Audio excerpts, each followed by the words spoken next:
And good morning once again, my brothers and sisters. Thank you for attending another Living Hope Today study. We are in Joshua 19 today, and we've been watching a distribution over the last several chapters.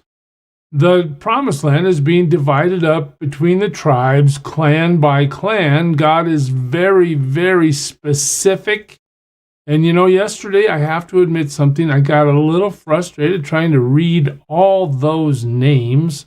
So today, we're going to try it a different way. Let me see if I can do better today. We're talking about distribution. When we get to 19:1, we read this.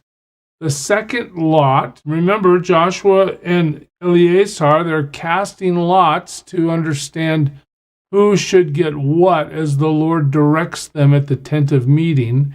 The second lot came out for the tribe of Simeon, clan by clan. Their inheritance lay within the territory of Judah. So this is a little different.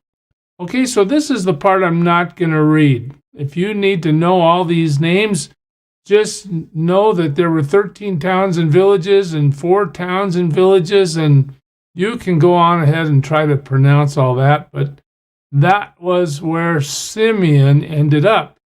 All right, but then we're specifically told something else. The inheritance of the Simeonites was taken from the share of Judah because Judah's portion was more than they needed. So the Simeonites received their inheritance within the territory of Judah. Let me just show you on a map what that looks like. You've got Simeon there in the middle of Judah. Very unique distribution there, but that's how it played out. Judah was so big they didn't need all that land. As they cast lots and asked the Lord what to do, Simeon ended up in the middle. All right, now we move on to Zebulun. The third lot came up for Zebulun, clan by clan. The boundary of their inheritance went as far as Sarid. Okay, can't read all these names. There you go again. From 1911 to 1916, these are the names of those that were in that tribe. Well, as the passage moves forward from there, let me just show you where Zebulun ends up.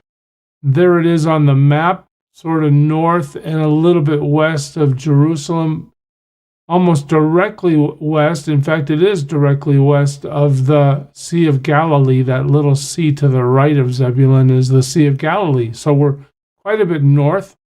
Jesus visited this area quite a bit in his ministry. All right, so that's Zebulun. Now we're going to move to Issachar. That's the fourth lot. They list again clan by clan. You can read this for yourself and try to pronounce these names. There's 16 towns and villages. This is where Issachar ends up on the map. Where's that? Well, let's see. It's right there. That little spot in the middle there is where Issachar ends up as a tribal distribution. We move from there to Asher. The fifth lot came out for the tribe of Asher. Again, a whole bunch of names I can't pronounce, but you're happy to read them and do all the research you want on those names should that entice you to study further. But this is the tribe of Asher, clan by clan, and now let's look at where that is on the map. Let's see. Asher's far north. Now, there's a couple things to understand in looking at all these tribes. One is the order, one is the placement, of course, and we see now that there's been a general distribution as the Lord had commanded, except for the idea that East Manasseh, Gad, and Reuben ended up on the east side of the Jordan River, which wasn't the original plan, but there they are. All right, in the end, watch this. Naphtali is next. He's the sixth lot that came out. Here are his clans, how the boundaries run, where the fortified cities are, 19 towns and their villages. That's for Naphtali. Where's he on the map? Let's see, where is he on the map? Oh, he's sort of in the middle there, but he's above the Sea of Galilee to the north, and he's also the one that's directly bordering the Sea of Galilee on the west side. I don't know if your phones can pick that up, but that's the map. We end up now looking at the seventh lot. It came out for the tribe of Dan. Now, Dan's a little interesting, okay? The same sort of setup. The idea that there are territories and a bunch of cities named, or villages named. But look at verse 47. Something kind of different happens with Dan. But the Danites had difficulty taking possession of their territory. All right, now, haven't we read that Joshua and the Israelite army wiped out all the opposition? Well, now we see that might be a little bit of hyperbole, saying that we've won the battles, we've conquered the land, but not everybody's gone. Dan is having trouble taking possession of his territory, so they went up and attacked Leshem. Where's that? Well, more about that in a minute. They took it, they put it to the sword and occupied it. They settled Leshem and named it, well, they named it Dan. Okay, that makes sense, I guess, after their forefathers. All right, let's think about Dan for a minute. Let's think first, I guess we'll go to the map and take a look. This is where Dan was originally allotted his territory, right there, kind of in the middle, almost directly west of the Dead Sea's northern border. All right, bordering the Mediterranean. All right, now, Dan is last on the list, okay, in terms of distribution to a tribe. All right, if you think about Dan, if you read Judges 18, you're going to find out that Dan has some future problems. It becomes grossly idolatrous in Judges 18. I mean, just absolutely the golden calf, the whole thing, just terribly idolatrous. And you know, what does God say to his people? You shall have no other God before me, right? Idolatry is strictly forbidden. Dan goes into it deep, so deep, in fact, that if you read forward into the book of Revelation in the New Testament, chapter 7, you see that there are 144,000 of the 12 tribes sealed by the Lord to live in his kingdom and to reign. Well, Dan's not on that list in Revelation 7. Manasseh comes into that list in Revelation 7. So we know maybe that's as a result of Dan's flagrant disobedience. But when they say they went and conquered the people of Leshem, let me show you this. Let's zoom in for a minute. Dan's way down here, right? Where's Leshem? It's way up here. That's where Dan is. That's where. So they traveled well north, well inland, and conquered these people that were up there and established their town. Why did they do that? Well, I'm not sure we can exactly understand it, but that's where they end up. And so you'll see in the Old Testament many times the phrase from Dan to Beersheba. They don't mean that little spot at the bottom there where the territory was assigned to Dan. They mean from the far north to the south, from Dan to Beersheba. When you read your Old Testament, you'll see that more than once. Anyway, as the passage goes on, it says this in verse 49, when they had finished dividing the land into its allotted portions, the Israelites gave Joshua, son of Nun, an inheritance among them. So they honor the leader with his own town, as the Lord had commanded.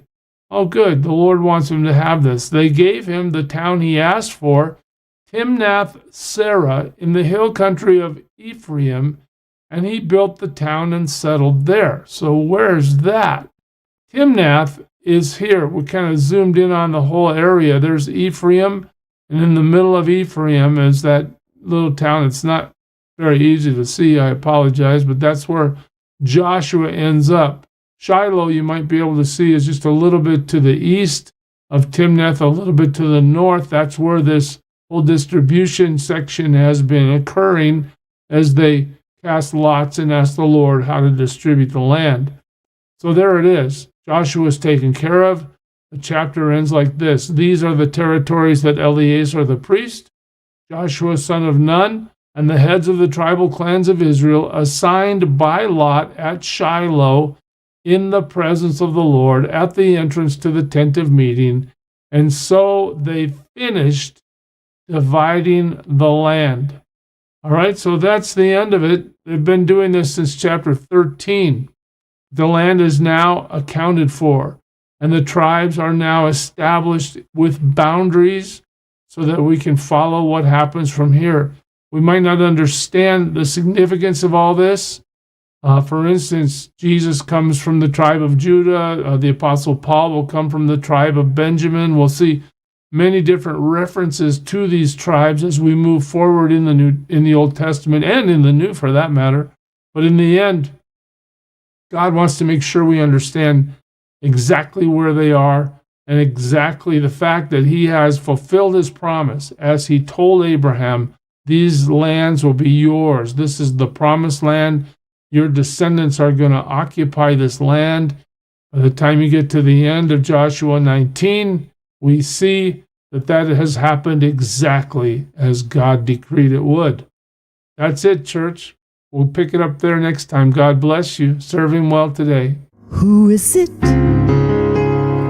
who for sinners shed his blood, and now for cleansing all can plunge beneath that flood? It's Jesus. But do you know who he is?